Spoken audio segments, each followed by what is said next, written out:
நன்றி ஆண்டவரே. இன்றைக்கி நம்ம என்னத்தை குறித்து பேசலாம், என்னத்தை குறித்து சொல்லலாம், என்னத்தை குறித்து தியானிக்கலாம், என்னத்தை குறித்து நம்ம சொல்ல போகிறோம் அப்படின்னு சொன்னால், இந்த உலகத்தில் வந்துட்டு நாசமோசம் செய்யக்கூடிய, இந்த உலகத்தில் உலகத்தை அழித்து தின்னக்கூடிய, அழித்து நாசமோசம் செய்யக்கூடிய அந்தி கிறிஸ்து அப்படிங்கிற அந்தி கிறிஸ்துன்னு சொல்லக்கூடிய ஒரு ஒரு ஒரு பீஸ்டை குறித்து அன்றைக்கி நம்ம பேச போகிறோம். சரியா? அப்போ அந்தி கிறிஸ்து அப்படின்னு சொல்லும்போது இப்போ சினோனியம்ஸ் ஆண்டனியம்ஸ் அப்படின்னு நம்ம சொல்கிறோமா இல்லையா? அப்போ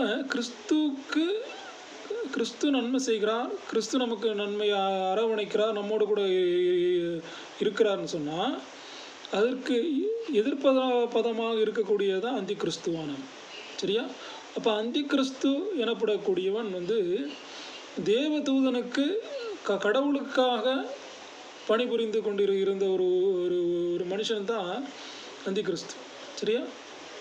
அப்போ அப்படிப்பட்டவன் தனக்குள்ளாக ஒரு பெருமை நிமித்தமாக, சரியா, தனக்குள்ளாக வரக்கூடிய பெருமை நிமித்தமாக நான் என்ன சொல்லியிருக்கிறான், உன்னதத்துக்கு ஏறுவேன், தேவனுடைய வலது பிரசத்தில் உட்கார்ந்துருப்பேன் அப்படிலாம் சொல்லி தன்னை தேவனுக்கு சமமாக ஆக்கினான். சரியா? அது மட்டும் கிடையாது, தேவனுக்கு சமமாக ஆக்கினது மட்டுமல்லாமல் அவரை வணங்கக்கூடியவர்கள், சரியா, கர்த்தராகிய இயேசு கிறிஸ்துவனுடைய விசுவாசிகள், அவரை வணங்கக்கூடியவர்கள், அவருடைய நாமத்தை போற்றக்கூடியவர்கள் எல்லாமே தன்னை ஆராதிக்கும்படியாக, யாரை ஆராதிக்கும்படியாக, அந்தி கிறிஸ்து எனப்படக்கூடிய லூசிஃபரை ஆராதிக்கும்படியாக என்ன பண்ணுறான், ஒரு குட்டை சனத்தை அவன் திருப்பக்கூடியவனாக இருக்கிறான். சரியா? அப்போ அவனுக்குள்ளாக ஒரு பெருமை வந்துருச்சு. சரியா? பெருமை வந்ததுக்கப்புறம் என்ன ஆயிடுச்சுன்னா, எல்லாம் தன்னை ஆராதிக்கணும், அவனை ஆராதிக்கணும், அவனுடைய நாமத்தை மகத்துவப்படுத்தணும்னு சொல்லி அவனுக்குள்ளாக பெருமை வந்தது நிமித்தமாக எல்லாம் இயேசு கிறிஸ்துவை விட்டுட்டாங்க. சரியா? கர்த்தரை விட்டுட்டாங்க, தேவனை விட்டுட்டு அவன் என்ன சொல்லியிருக்கிறான், அவனை ஆராதிக்கும்படியாக, அவனுடைய நாமத்தை மகத்துவப்படுத்தும்படியாக அப்படின்னு சொல்லி என்ன பண்ணிட்டான், அவனுக்குன்னு ஒரு சேனைகளையும் ஒரு கூட்டங்களையும் ஏற்படுத்தி அவனை ஆராதிக்கும்படியாக, அவனை போற்றும்படியாக ஒரு கிரியை நடக்க ஆரம்பிச்சிருச்சு.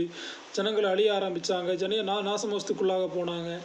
அப்போ அந்த மாதிரி கிரியைகளை எத்தனை ஆண்டு காலம், முதல் 3.5 ஆண்டு காலம் உபத்திர காலம் அப்படின்னு சொல்லியிருக்கிறாரு. சரியா?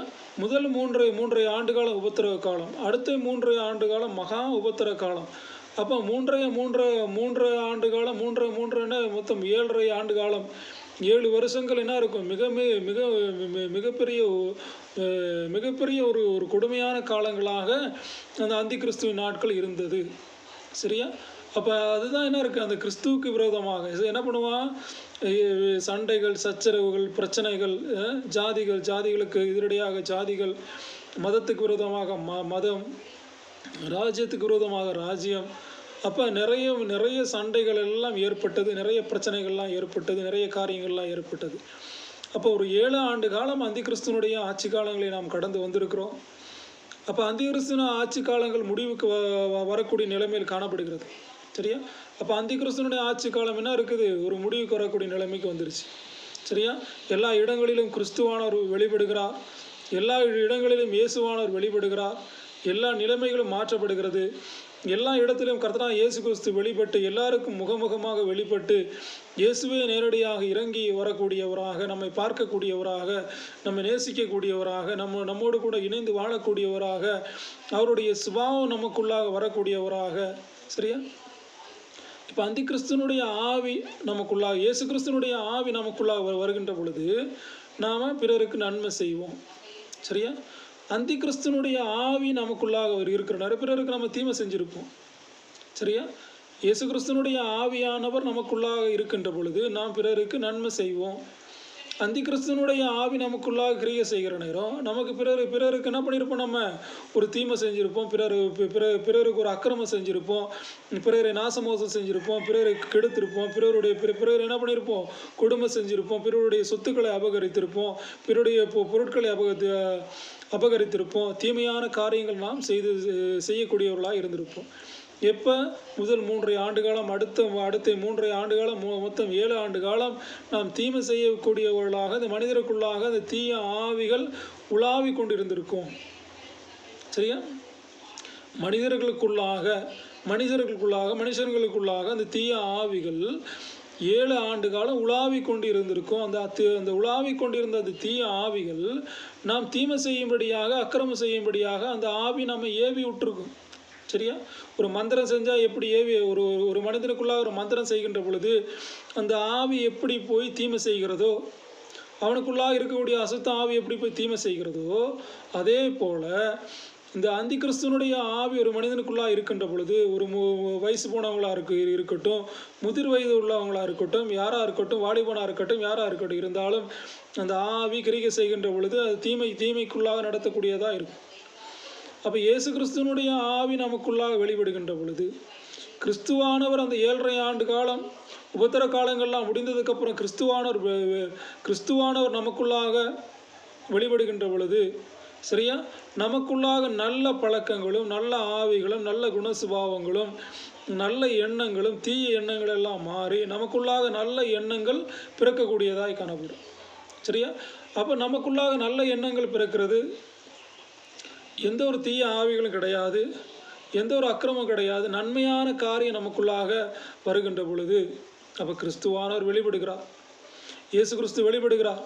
இயேசுவானவர் சொல்லியிருக்கிறாரு, நம்மை தாங்கும்படியாக, நம்மை பார்க்கும்படியாக இந்த பூமிக்கு இறங்கி வந்திருக்கிறார், நமக்குள்ளாக கிரியை செய்யும்படியாக அவர் என்ன பண்ணியிருக்கிறார், இறங்கி வந்திருக்கிறார் இல்லையா? அப்போ கிறிஸ்து நமக்குள்ளாக என்ன பண்ணுறாரு, வெளிப்படுகிற நேரம், சரியா, நான் பிறருக்கு நன்மை செய்யக்கூடியவராக, பிறருடைய உபத்திரவங்களில் தாங்கக்கூடியவராக, பிறருக்கு ஆறுதல் சொல்லக்கூடியவராக, பிறருடைய வியாதிகளை நாம் விசாரிக்கக்கூடியவராக, பிறருக்கு காயம் கட்டக்கூடியவர்களாக, பிறருக்கு உதவி செய்யக்கூடியவராக, பிறருடைய குணசுபாவங்களை புரிந்து நடக்கக்கூடியவர்களாக, தீமையின் பக்கம் நாம் சேராதவர்களாக, அக்கிரமங்களின் பக்கம் நாம் சேராதவர்களாக, அநியாயம் செய்யாதவர்களாக, அவதூறு செய்யாதவர்களாக, நல்லுள்ளம் படைத்தவர்களாக, சரியா, நல்ல குணம் படைத்தவர்களாக, மனிதநேயம் உள்ளவர்களாக, அப்படியெல்லாம் நமக்குள்ளாக ஒரு எண்ணங்கள் குணசுபாவங்கள் வருகிறது அப்படின்னு சொன்னால், அது கிறிஸ்துவனுடைய ஆவியானவர் தான் நம்மை அப்படி வழி நடத்துகிறார். கிறிஸ்துவனுடைய ஆவியானவர் தான் நம்மை அப்படி ஆற்றி தேற்றி நம்மை வழி நடத்துகிறார் இல்லையா? ஒரு அந்தி கிறிஸ்துவனுடைய ஆவி நமக்குள்ளாக வந்து நம்ம இந்த பூமியில் உலாவி கொண்டு இருந்தால், இந்த பூமியில் அப்படி செஞ்சுட்டு இருந்தால் என்ன இருக்கும், நமக்குள்ளாக ஒரு தீமையான காரியம், ஒரு நிம்மதியற்ற வாழ்க்கை, ஒரு நிம்மதியற்ற சுபாவம், நிம்மதியில்லாத வாழ்க்கை, குடும்பத்தை என்ன பண்ணியிருப்பான், அந்தி கிறிஸ்து என்ன பண்ணியிருப்பான், நம்முடைய வாழ்க்கையை தட்டி பறித்து கொண்டே இருப்பான். வாலிபருடைய வாழ்க்கையை தட்டி பறித்து கொண்டு இருப்பான். ஒரு பிள்ளைகளுடைய வாழ்க்கையை தட்டி பறித்து கொண்டு இருப்பான். சரியா? பிறருடைய எதிர்காலங்களை தட்டி பறித்து கொண்டு இருப்பான். குடும்ப வாழ்க்கையை தட்டி பறித்து கொண்டு இருப்பான். அந்தி கிறிஸ்துவனுடைய வாழ்க்கைன்னா ஒரு தட்டி பறியாவிதான், பிட் பாக்கெட்டஸ். சரியா? நம்முடைய டெய்லி அனுதினம் என்ன இருக்கும், நமக்கு லாஸ் வந்துக்கிட்டே இருக்கும், இழப்பு வந்துக்கிட்டே இருக்கும், நஷ்டப்பட்டு கொண்டே இருக்கும். ஆனால் கிறிஸ்துவானவர் நமக்குள்ளாக வெளிப்படணும், நமக்குள்ளாக கிறிஸ்துவனுடைய சுபாவங்கள் வெளிப்படணும், கிறிஸ்துவனுடைய அன்பு வெளிப்படணும். அப்படி கிறிஸ்துவானுடைய சுபாவங்களும் கிறிஸ்துவனுடைய அன்புகளும் நமக்குள்ளாக, தேவனுடைய அன்பு நமக்குள்ளாக என்ன பண்ணுறாரு, வெளிப்படுகிற நேரம் தான் என்ன இருக்கும், நமக்குள்ளாக தேவ அன்பு நம்மை நெருக்கி ஏவணும். சரியா? தேவனுடைய அன்பு எப்படி அந்தி கிறிஸ்துவானவர் எப்படி நம்மை தீமை செய்வதற்காக நெருக்கி ஏவப்பட்டாரோ, அதே போல் கிறிஸ்துவனுடைய அன்பு நமக்குள்ளாக எப்படி இருக்கும், நெருக்கி ஏவப்படணும். சரியா? அப்போ கிறிஸ்துவனுடைய அன்பு நமக்குள்ளாக நெருக்கி ஏவப்படுற நேரம் என்ன பண்ண முடியும், பிறருக்கு உதவி செய்யக்கூடியவனாக, பிறரை தாங்கக்கூடியவராக, பிறருடைய அன்பில் நிற்கக்கூடியவர்களாக, பிறருக்கு அவதூறு செய்யாதவர்களாக, நன்மை செய்யும்படியாக அந்த கிறிஸ்துவனுடைய ஆவி நமக்குள்ளாக என்ன இருக்கும், ஏவப்படக்கூடியதாய் காணப்படும். சரியா? அப்போ தேவனுடைய நாமம் மகத்துவப்படட்டும், அந்தி கிறிஸ்துவனுடைய கிரியைகள் ஒழிக்கப்படட்டும், கிறிஸ்துவானவர் நமக்குள்ளாக வெளிப்படும்படியாக நாம் தேவனை வேண்டிக் கொள்வோம். சரியா? நன்றி.